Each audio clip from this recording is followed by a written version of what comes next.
Pouvoir illimité, changer de vie avec la PNL, le livre référence, Anthony Robbins.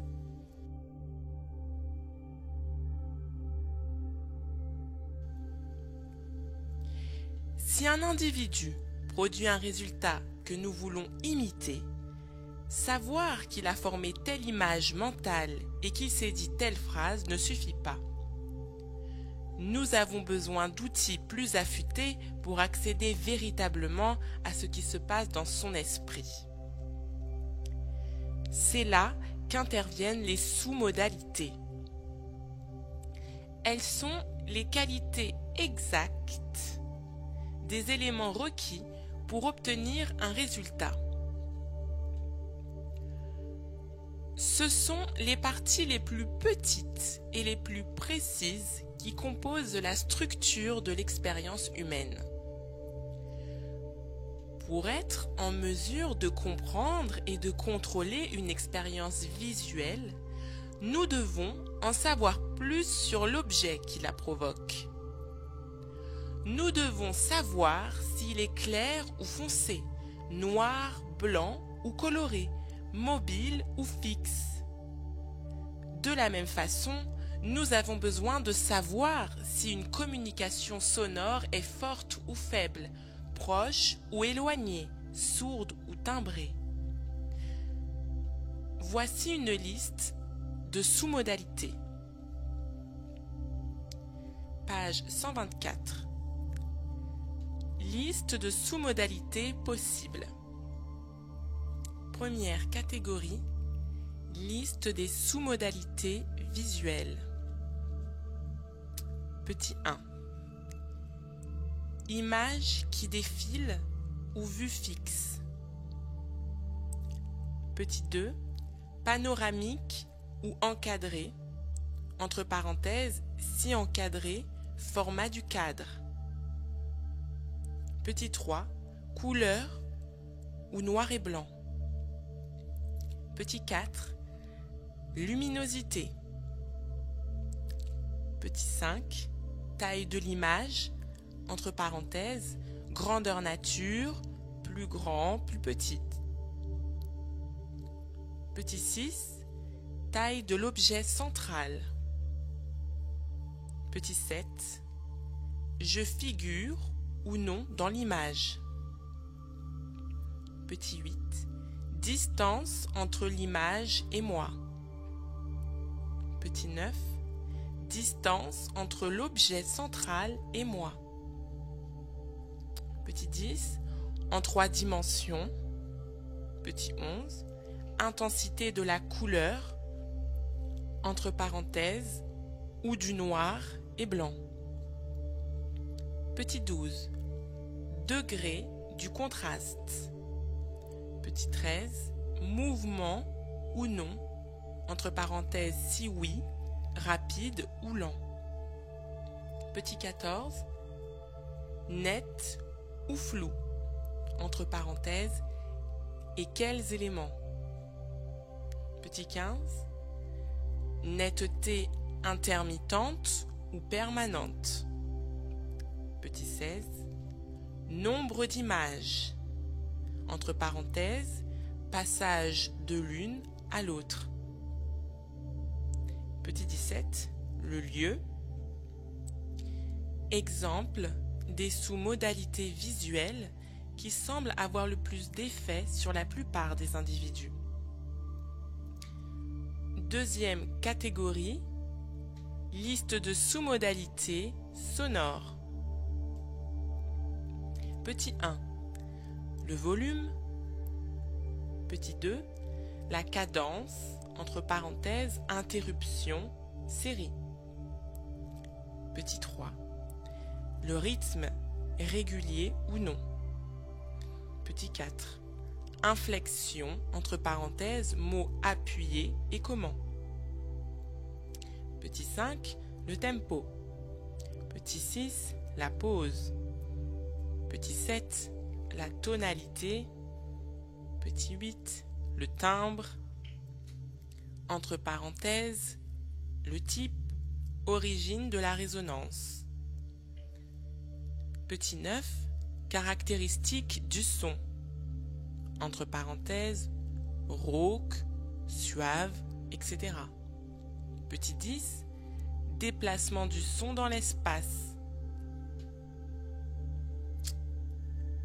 Troisième catégorie, liste de sous-modalités possibles kinesthésiques. Petit 1, température. Petit 2, texture. Petit 3, vibration. Petit 4, pression. Petit 5, mouvement. Petit 6, durée. Petit 7, permanent ou intermittent. Petit 8, intensité. Petit 9, le poids. Petit 10, densité. Petit 11, emplacement. Quatrième catégorie, liste de sous-modalités possibles, douleur. Petit 1, picotement. Petit 2, chaud ou froid. Petit 3, crampe. Petit 4, vive ou sourde. Petit 5, pression. Petit 6, durée. Petit 7, intermittente, entre parenthèses, pulsation, etc. Petit 8, emplacement. Autre distinction importante. L'image est-elle associée ou dissociée? J'appelle image associée une image dans laquelle vous avez l'impression de vous trouver vraiment, où vous voyez, où vous entendez et où vous sentez ce qui vous entoure comme si vous étiez effectivement en chair et en os dans le temps et le lieu où l'événement se produit. Une image dissociée est au contraire celle d'une scène que vous avez l'impression d'observer de l'extérieur. Voir une image dissociée de vous-même, c'est comme regarder un film fait sur vous. Essayez pendant un instant de vous rappeler une expérience agréable que vous avez faite récemment.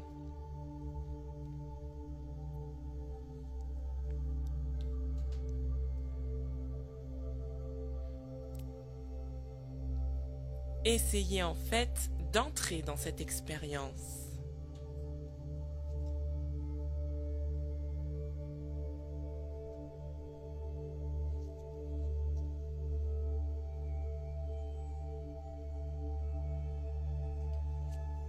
Regardez ce que vous avez vu. Événements, images, couleurs, lumière, etc. Écoutez ce que vous avez entendu. Voix, son, etc.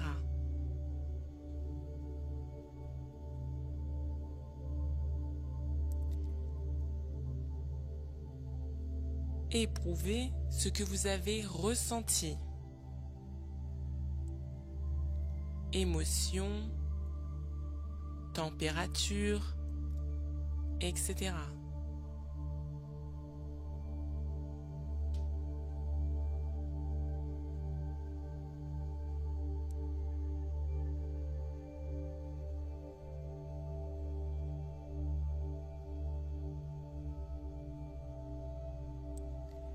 Observez l'impression que cela vous procure.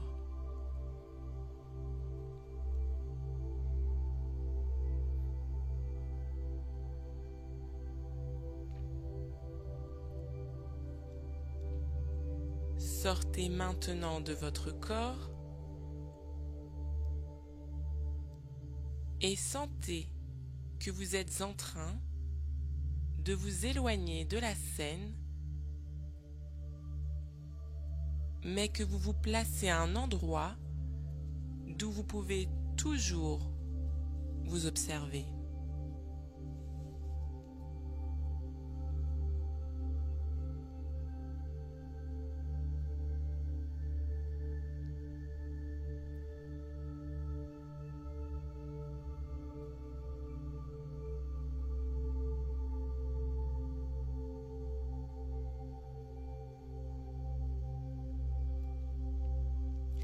Quelle différence remarquez-vous?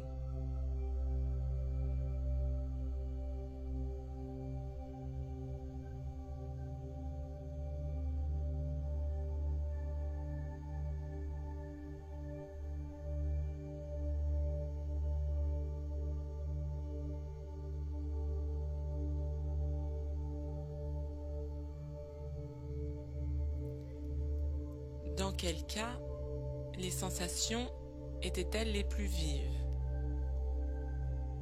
Dans le premier ou le second?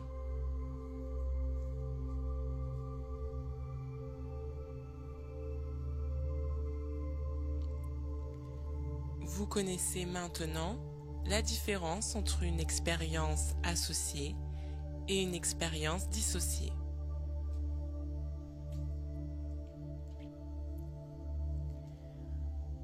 En utilisant les distinctions de sous-modalités, comme celle qui oppose association et dissociation, vous pouvez radicalement transformer l'expérience que vous faites de la vie. Nous avons appris que toutes les conduites humaines résultent de l'état dans lequel nous sommes et que nos états sont créés par nos représentations internes, parce que nous nous représentons, ce que nous nous disons, etc. Et par notre physiologie, la façon dont nous utilisons les différentes parties de notre corps. Nous allons voir dans ce chapitre comment modifier en un instant nos représentations internes et du même coup, modifier nos états et nos comportements. Tout comme un metteur en scène peut modifier l'effet que son film produit sur le public, vous pouvez modifier les effets que tout événement de la vie produit sur vous. Le metteur en scène modifiera l'angle de la prise de vue, le volume et le style de musique, la vitesse et l'ampleur des mouvements, la couleur et la qualité de l'image, et créera ainsi l'état qu'il veut dans le public.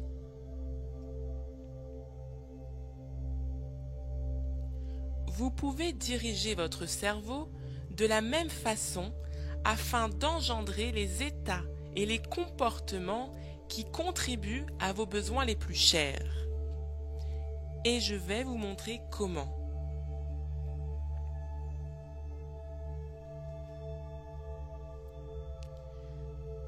Je voudrais que vous vous rappeliez un souvenir très agréable.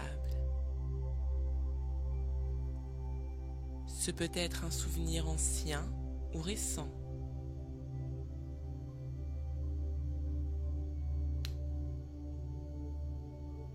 Fermez les yeux. Détendez-vous. Et concentrez-vous dessus.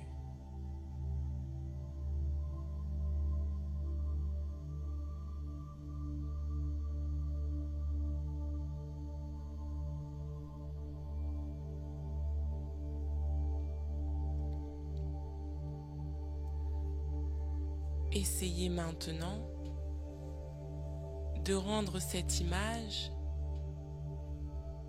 de plus en plus claire.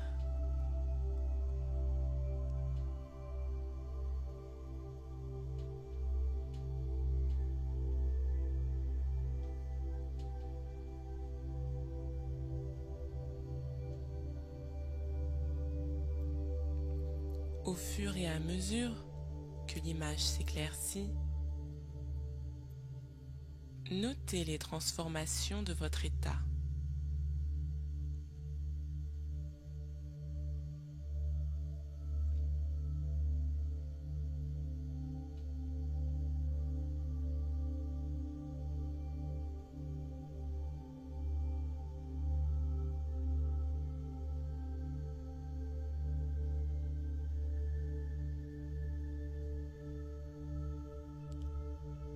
Maintenant, arrêtez et agrandissez l'image.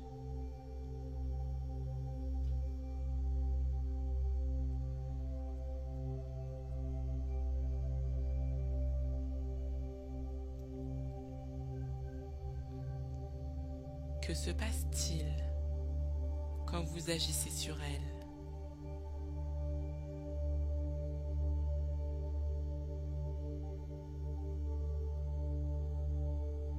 L'intensité de l'expérience change, n'est-ce pas?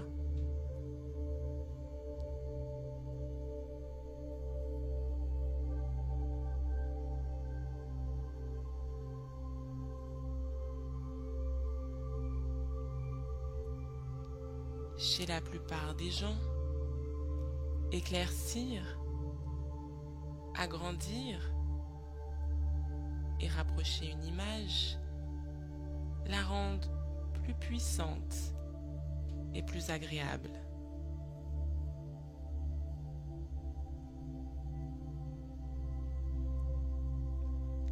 Cela augmente la force et le plaisir de la représentation interne.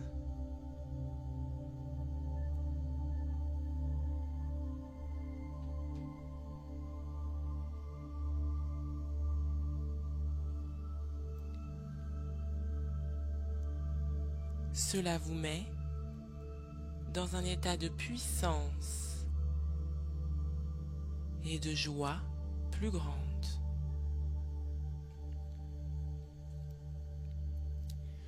Tout le monde a accès aux 3 modalités. Entre parenthèses, représentation interne, visuelle, auditive et kinesthésique. Mais chacun recourt de façon différente aux différents systèmes de représentation. Beaucoup de gens accèdent à leur cerveau dans un cadre surtout visuel.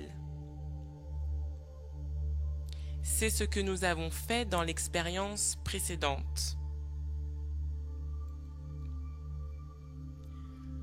Revenez maintenant aux souvenirs agréables de tout à l'heure.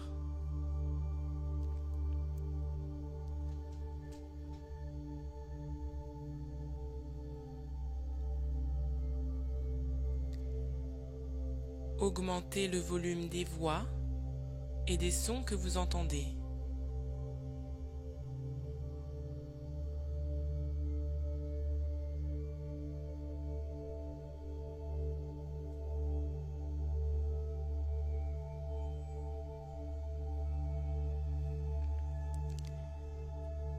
Rythmez-les plus, augmentez-en les basses et le timbre.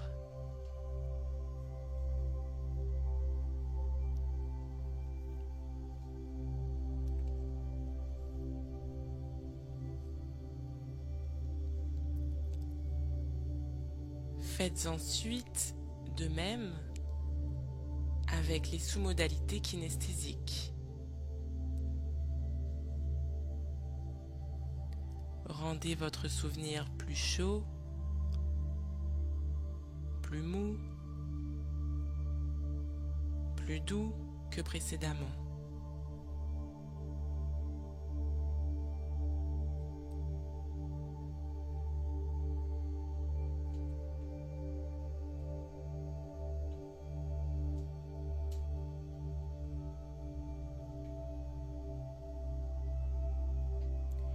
Quelle sensation la scène provoque-t-elle maintenant?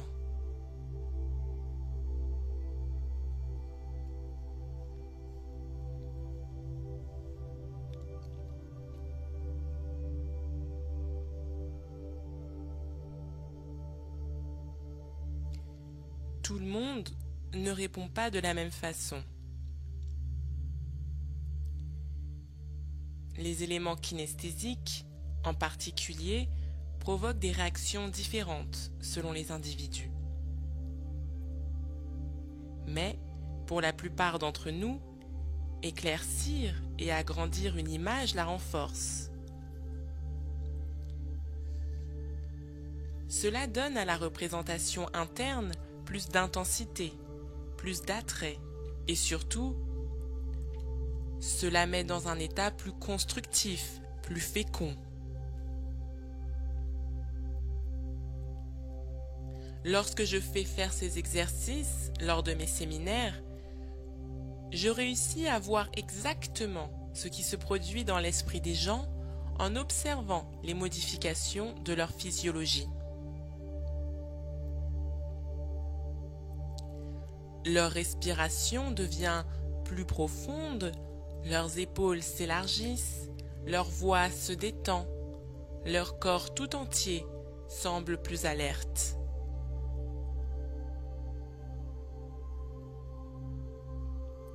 Faisons le même exercice avec une image négative.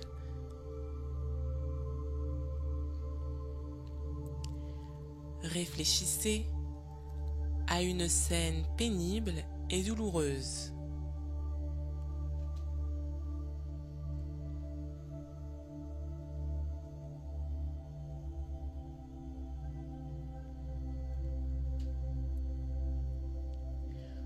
Augmentez-en maintenant la luminosité.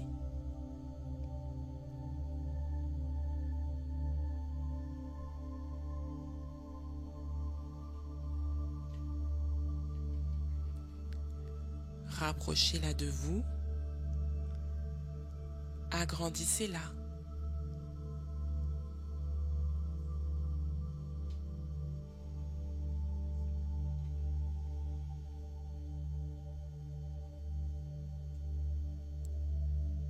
Que se passe-t-il dans votre cerveau?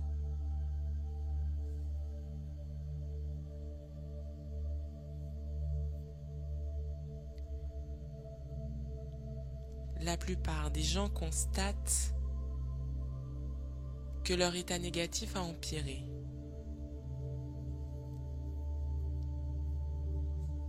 Maintenant, reprenez l'image du début.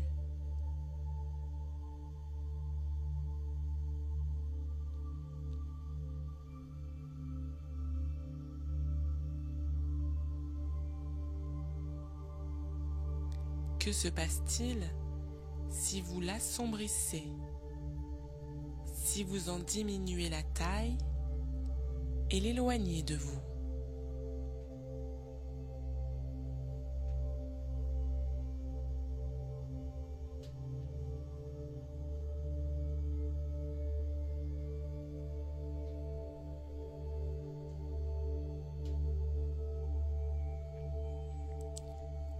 Notez les différences d'impression.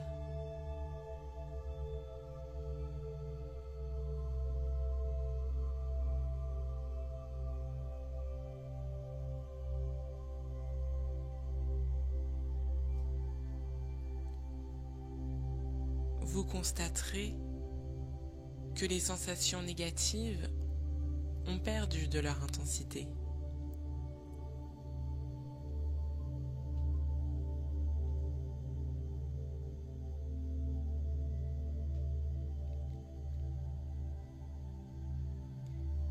Essayez la même expérience avec d'autres modalités.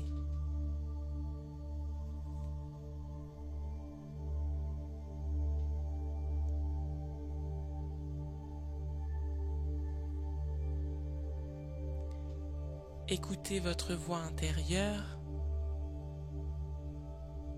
ou tout autre son présent dans la scène.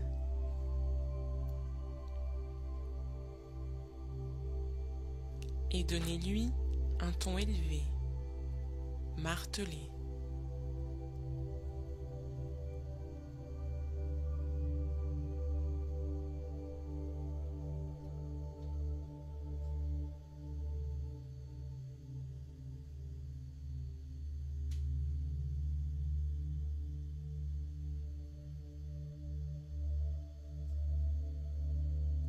Ou bien durcissez tout ce que vous touchez.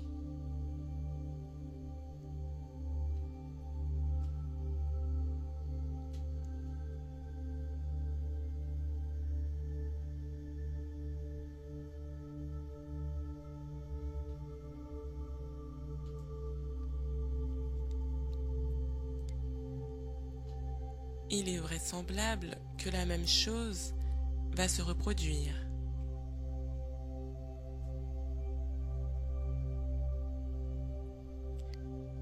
Les sensations négatives vont être accentuées.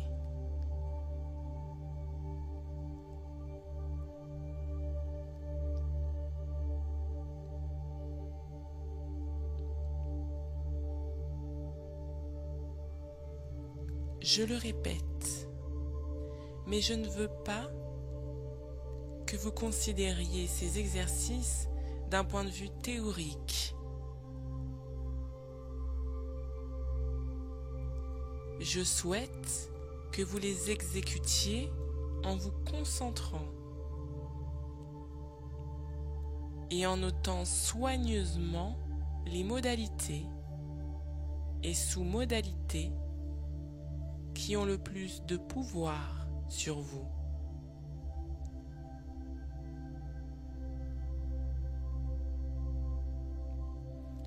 Recommençons donc ces exercices en faisant attention à la façon dont la manipulation des images modifie l'impression qu'elles font.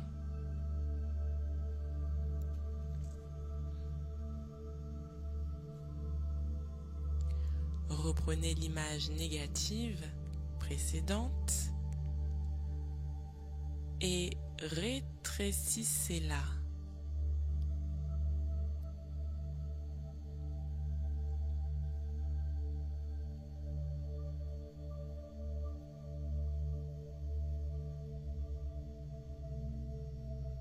Soyez conscient de ce qui se passe au fur et à mesure qu'elles rapetissent.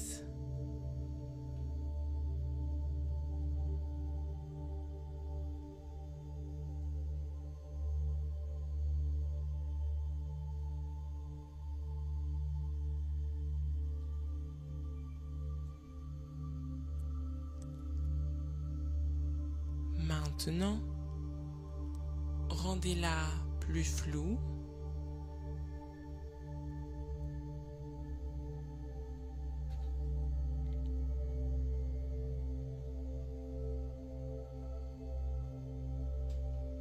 Plus obscure et plus difficile à voir.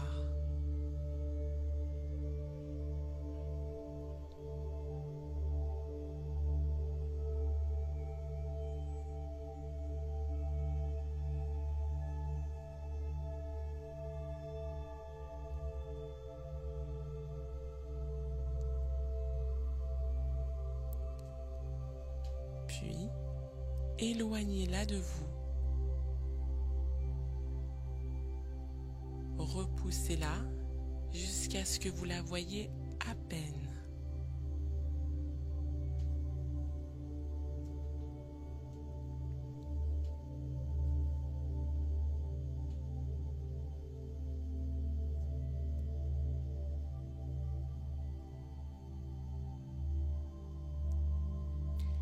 Et pour finir, ramenez-la en plein soleil.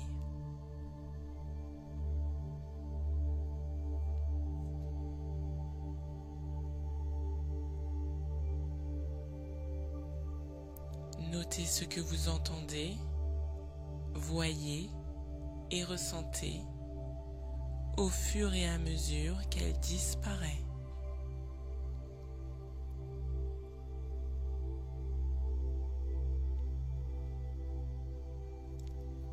Faites la même chose avec la modalité sonore.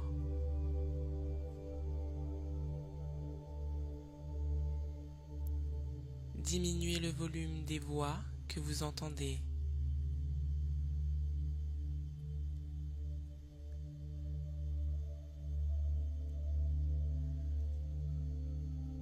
Rendez-les plus nonchalantes.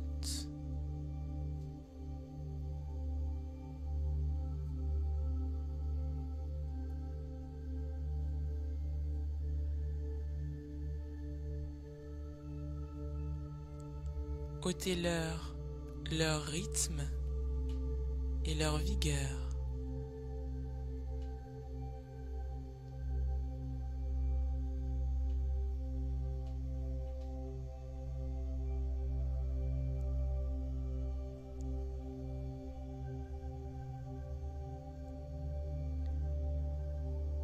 Faites la même chose avec les perceptions kinesthésiques.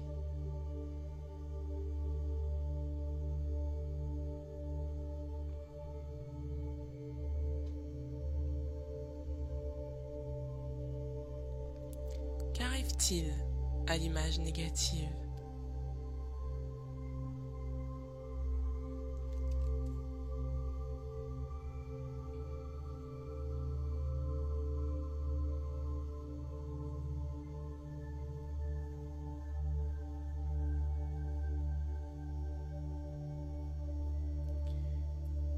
Si vous êtes comme la plupart des gens, elle perd de sa force.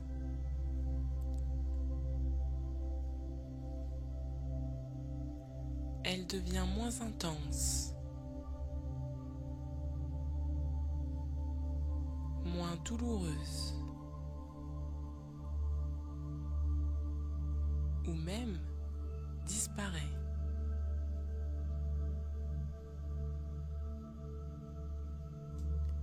Vous pourriez en faire autant avec un événement du passé qui vous a causé beaucoup de chagrin. Le dissoudre et le faire disparaître complètement.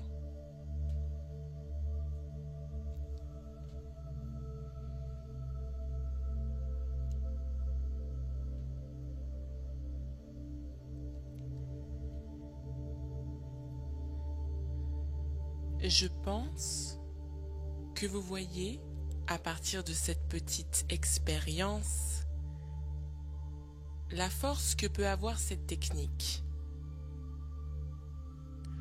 En quelques minutes seulement, vous avez réussi à augmenter une sensation positive et à diminuer une sensation négative.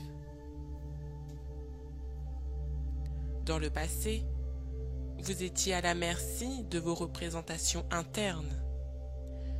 Vous savez désormais qu'il n'est pas nécessaire que les choses se passent ainsi. Cela revient à dire qu'au fond, vous pouvez vivre de deux façons.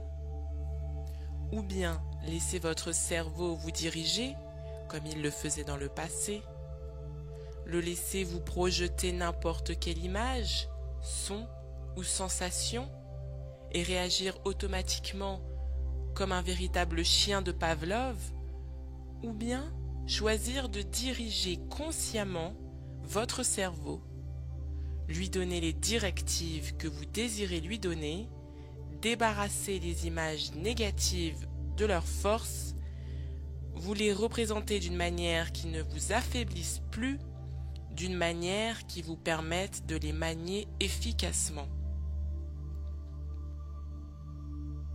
Ne vous êtes-vous jamais retrouvé devant une tâche si énorme que vous n'imaginez même pas pouvoir en venir à bout et que donc vous n'avez même pas entamé? Si vous vous la représentez plus petite, vous aurez l'impression d'être capable de l'accomplir et au lieu de vous sentir dépassé, vous prendrez les mesures nécessaires. Je sais que cela peut paraître simpliste et pourtant, quand on essaye, on s'aperçoit qu'en modifiant ces représentations internes, on peut modifier l'impression que donne une chose à accomplir et donc sa façon d'agir. Et bien sûr, vous savez maintenant qu'il est possible d'exalter les expériences agréables, de prendre en considération les petites joies de l'existence et d'en augmenter l'importance, d'en faire le rayon de soleil de la journée et de vous sentir aussitôt plus léger et plus heureux.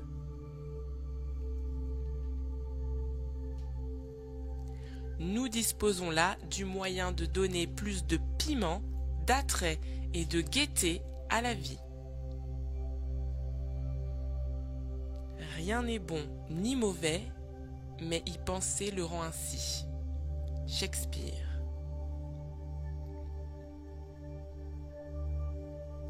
Vous vous rappelez qu'au premier chapitre, nous avons parlé de la marchandise des rois. Les rois gouvernaient leur royaume.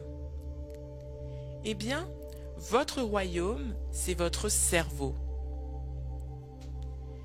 Et vous pouvez le gouverner en contrôlant la manière dont vous vous représentez les expériences de la vie.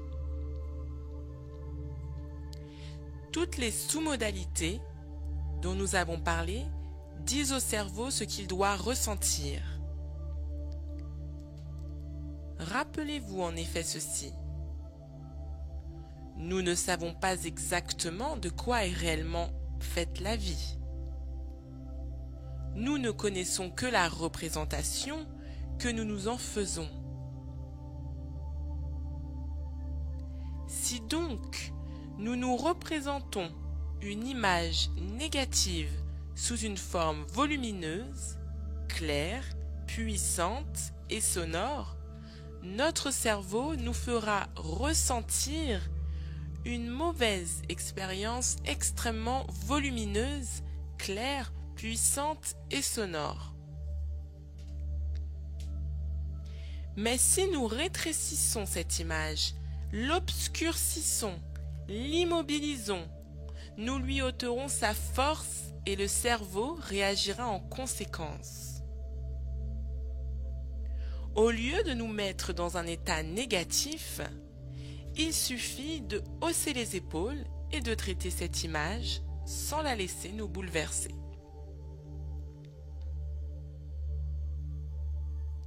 Le langage nous donne beaucoup d'exemples du pouvoir de nos représentations. Que voulons-nous dire quand nous déclarons qu'un individu est promis à un brillant avenir? Que ressentons-nous quand quelqu'un nous dit que l'avenir paraît sombre? Ou quand nous parlons de faire la lumière sur une affaire? Qu'entendons-nous par l'expression prendre des proportions excessives ou donner une image déformée des faits? Ou quand nous annonçons que quelque chose nous pèse sur la conscience, ou que nous avons fait une fixation mentale sur tel événement. Qu'entendez-vous par « ça sonne bien » ou « il s'est produit un déclic » ? Nous avons tendance à considérer ces expressions comme des métaphores. Ce n'en sont pas. Ce sont généralement des descriptions précises de ce qui s'est produit dans votre esprit. Repensez à ce qui s'est produit tout à l'heure, quand vous vous êtes rappelé un mauvais souvenir et l'avez agrandi. Vous rappelez-vous comment cela a accentué l'aspect négatif de l'expérience et comment cela vous a mis dans un état négatif? Pouvez-vous trouver un meilleur moyen de décrire cette expérience que de dire qu'elle a pris des proportions excessives? Nous savons donc, d'instinct, le pouvoir de nos images mentales. Je le répète, nous pouvons contrôler notre cerveau et ne pas nous laisser contrôler par lui.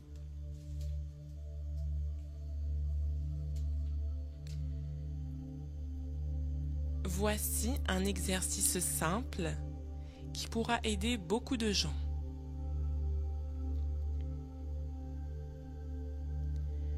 Avez-vous déjà été obsédé par un dialogue intérieur que vous ne réussissez pas à interrompre, comme si votre cerveau refusait de se taire?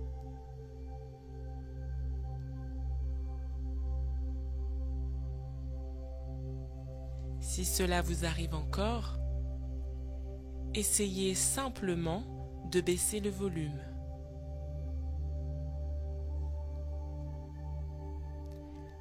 Atténuez la voix qui résonne dans votre tête. Éloignez-la.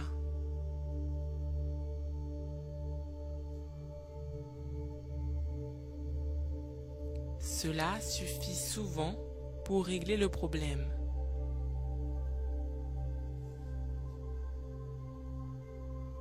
Ou bien, entendez-vous parfois une voix qui vous empêche d'agir?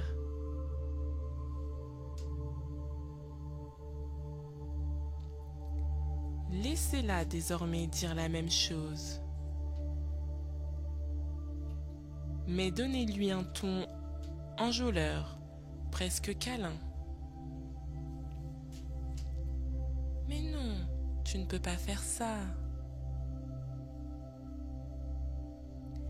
Quel effet cela produit-il?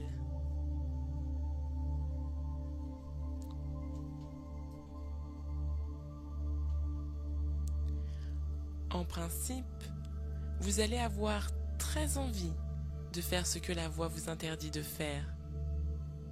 Curieux, non?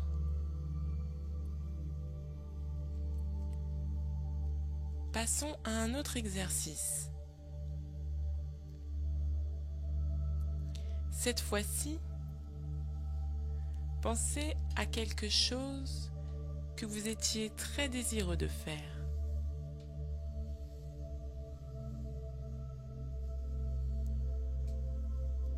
Détendez-vous et formez une image mentale aussi claire que possible de la scène que vous voulez évoquer.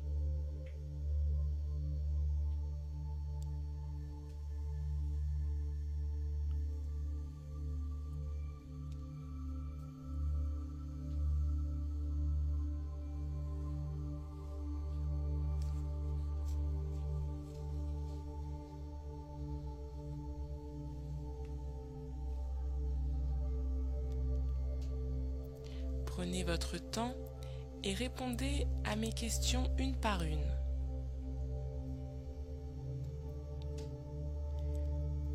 Les réponses varient selon les individus.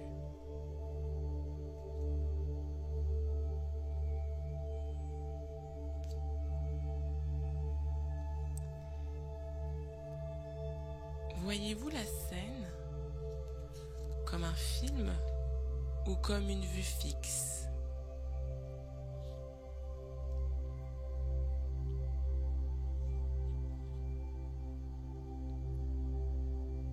Est-elle en couleur ou en noir et blanc?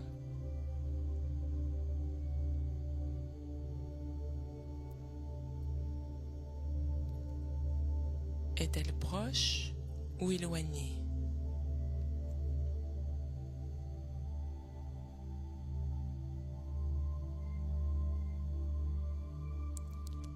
Est-elle à droite, à gauche ou au centre?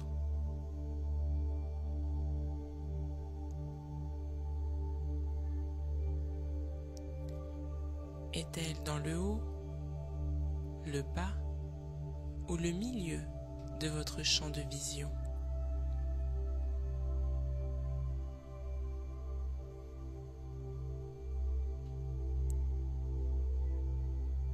Est-elle associée, c'est-à-dire la voyez-vous comme si vous y étiez présent, ou dissociée, c'est-à-dire la voyez-vous comme un observateur extérieur?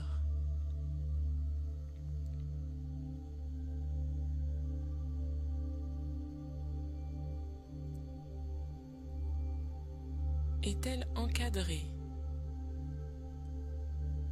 Ou s'agit-il d'un panorama qui s'étend à l'infini?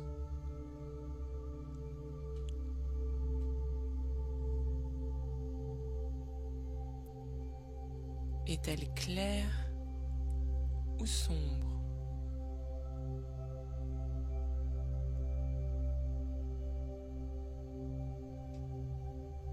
Est-elle nette ou floue?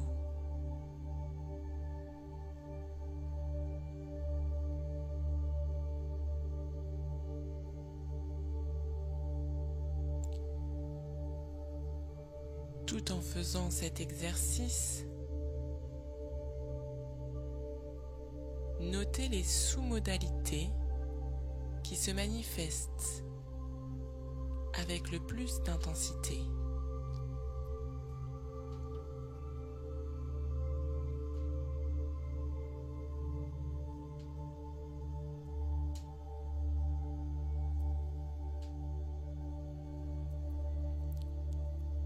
Passez maintenant en revue vos sous-modalités auditives et kinesthésiques.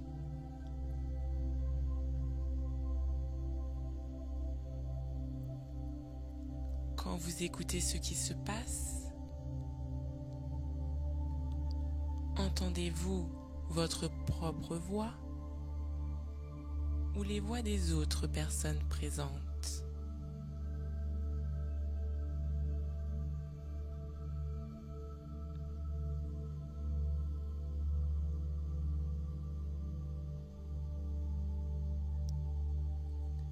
Entendez-vous un dialogue ou un monologue?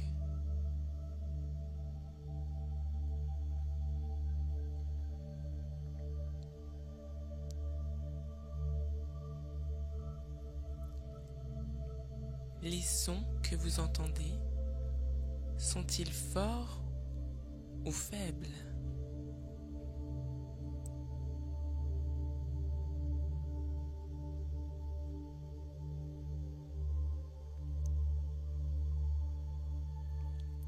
Présentent-ils des inflexions variées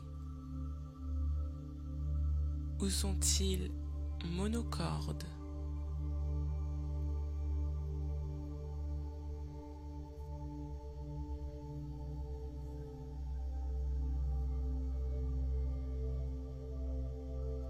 Sont-ils rythmés ou hachés?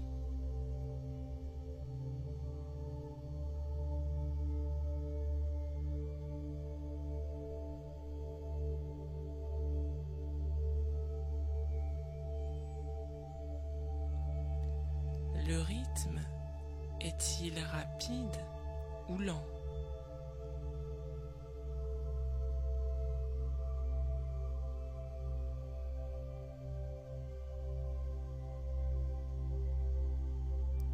Les sons vont et viennent-ils ou sont-ils permanents?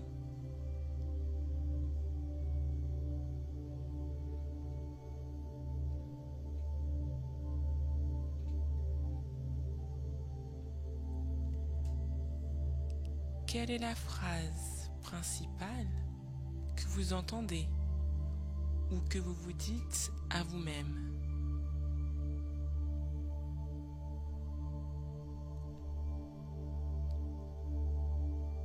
D'où vient le son?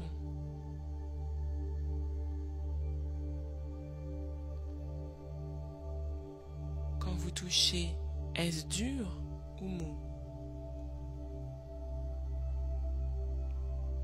Chaud ou froid?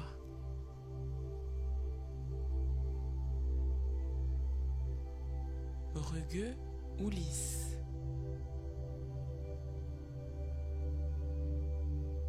Souple ou rigide?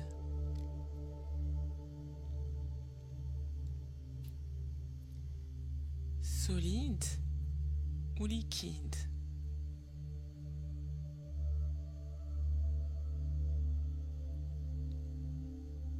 Pointu ou émoussé?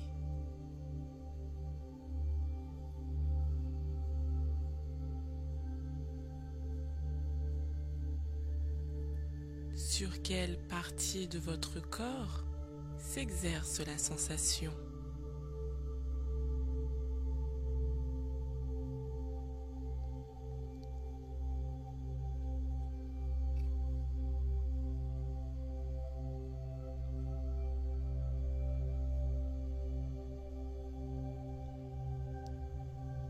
Est-ce sucré ou aigre?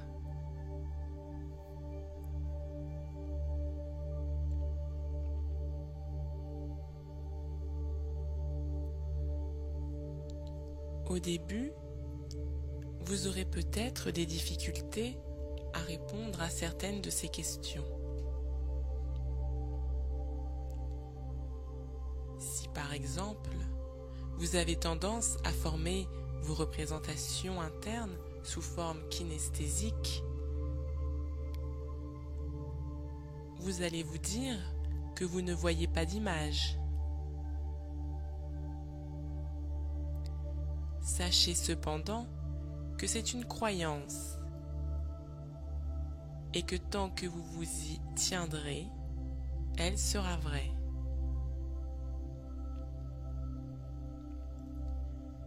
Au fur et à mesure que vous prendrez conscience de vos sous-modalités, vous apprendrez à améliorer votre perception par ce que j'appelle le chevauchement.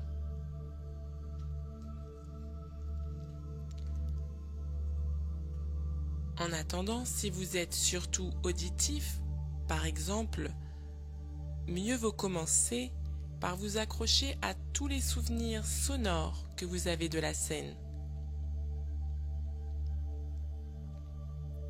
Puis une fois que vous aurez composé une représentation interne riche et féconde, il vous sera beaucoup plus facile d'y introduire un cadre visuel afin de travailler sur les sous-modalités visibles ou bien un cadre kinesthésique pour faire intervenir des sous-modalités kinesthésiques.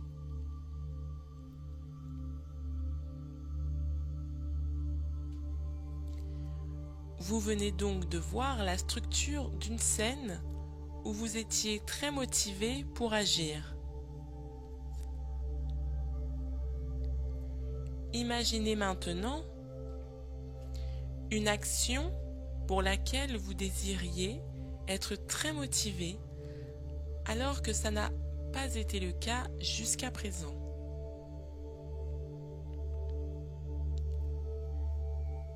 Formez-en une image mentale.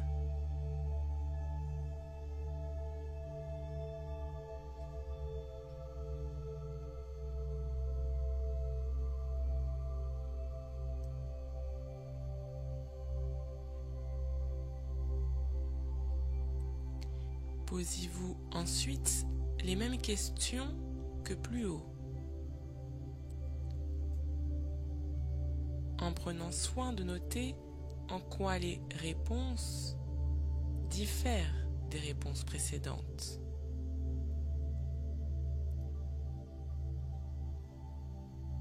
Vous passerez ainsi en revue toutes les sous-modalités visuelles, auditives et kinesthésiques.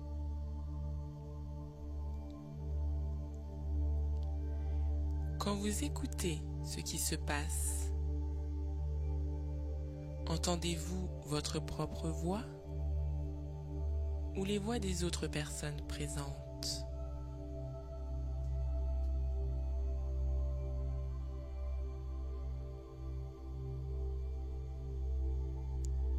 Entendez-vous un dialogue ou un monologue?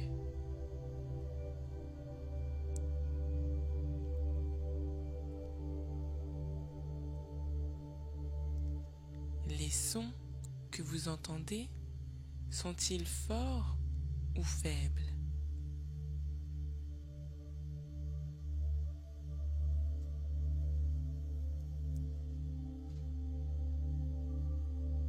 Présentent-ils des inflexions variées ou sont-ils monocordes?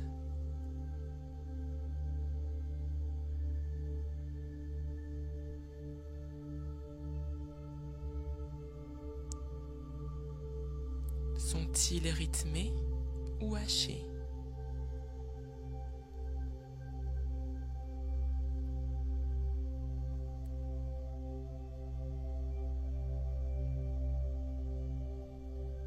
Le rythme est-il rapide ou lent?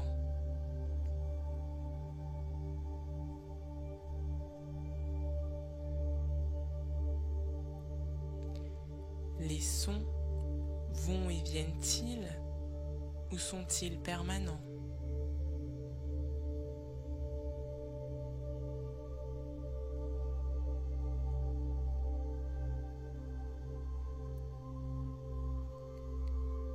Quelle est la phrase principale que vous entendez ou que vous vous dites à vous-même?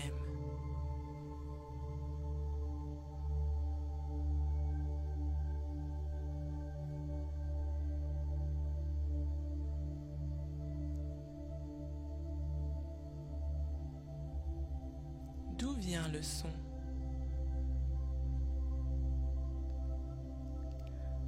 Lorsque vous touchez, est-ce dur ou mou?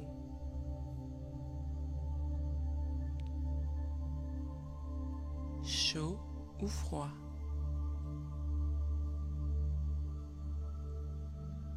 Rugueux ou lisse? Souple ou rigide?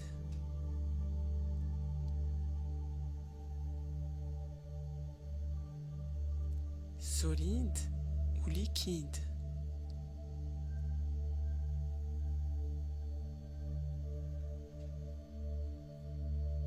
Pointu ou émoussé?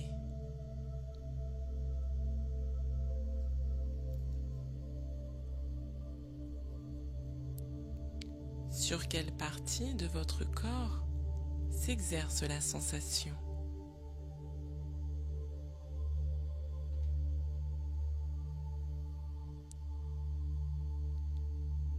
Est-ce sucré ou aigre?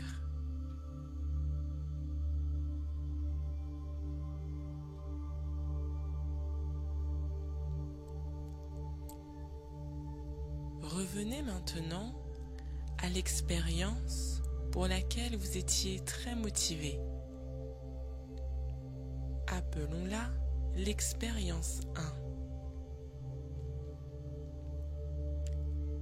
Puis, à l'expérience pour laquelle vous vouliez être motivé. L'expérience 2. Et regardez-les simultanément.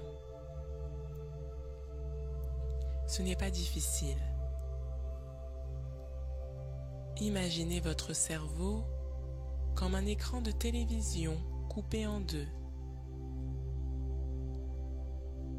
Et regardez les deux images à la fois. Il y a des différences de sous-modalité, n'est-ce pas?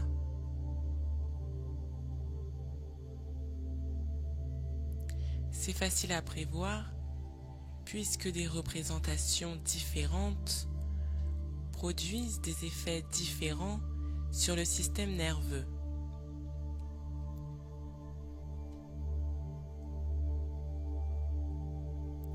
Reprenez maintenant les sous-modalités dont nous savons qu'elles sont motivantes et petit à petit, rectifions les sous-modalités de l'expérience où nous ne sommes pas encore motivés, l'expérience 2, afin de les amener au niveau de celle pour laquelle nous sommes motivés, entre parenthèses, les sous-modalités de l'expérience 1.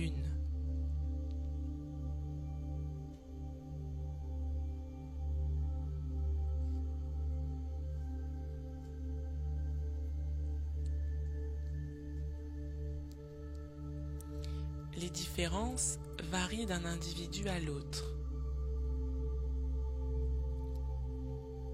Mais il y a de fortes chances pour que l'image de l'expérience 1 soit plus claire que celle de l'expérience 2.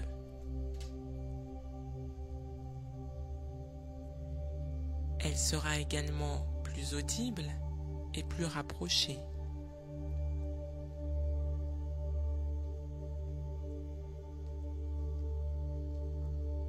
Concentrez-vous sur ces différences et agissez sur la deuxième représentation de manière qu'elle devienne de plus en plus semblable à la première.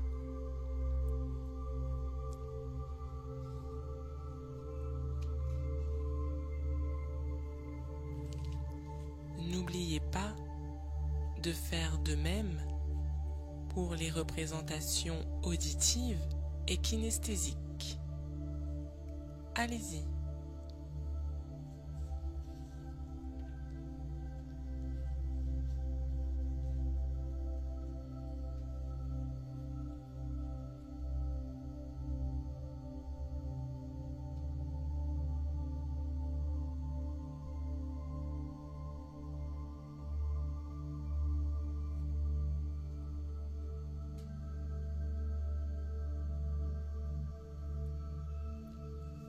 Quelle impression vous fait maintenant l'expérience d'eux?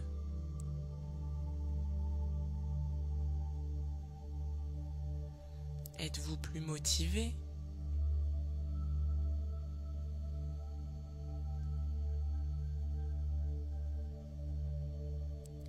Cela devrait être le cas si vous en avez aligné les sous-modalités sur celles de l'expérience 1. Par exemple, si la scène 1 était animée et la scène 2 fixe, vous avez animé la scène 2. Si la scène 1 était en haut et à droite, claire et proche, vous avez mis la scène 2 dans les mêmes conditions, etc.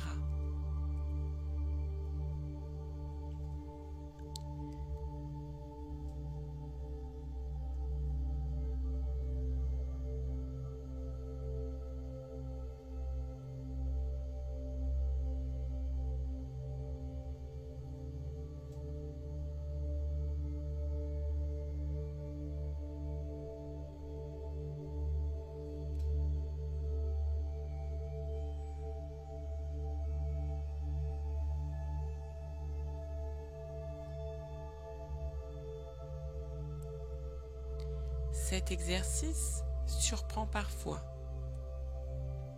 Pourtant, si l'on y réfléchit, il est assez logique. Si vous connaissez les indications représentatives qui mettent votre esprit dans un état particulier et que vous appliquiez ces indications à une expérience, vous réagirez comme ces indications ordonnent à votre système nerveux de réagir face à cette situation.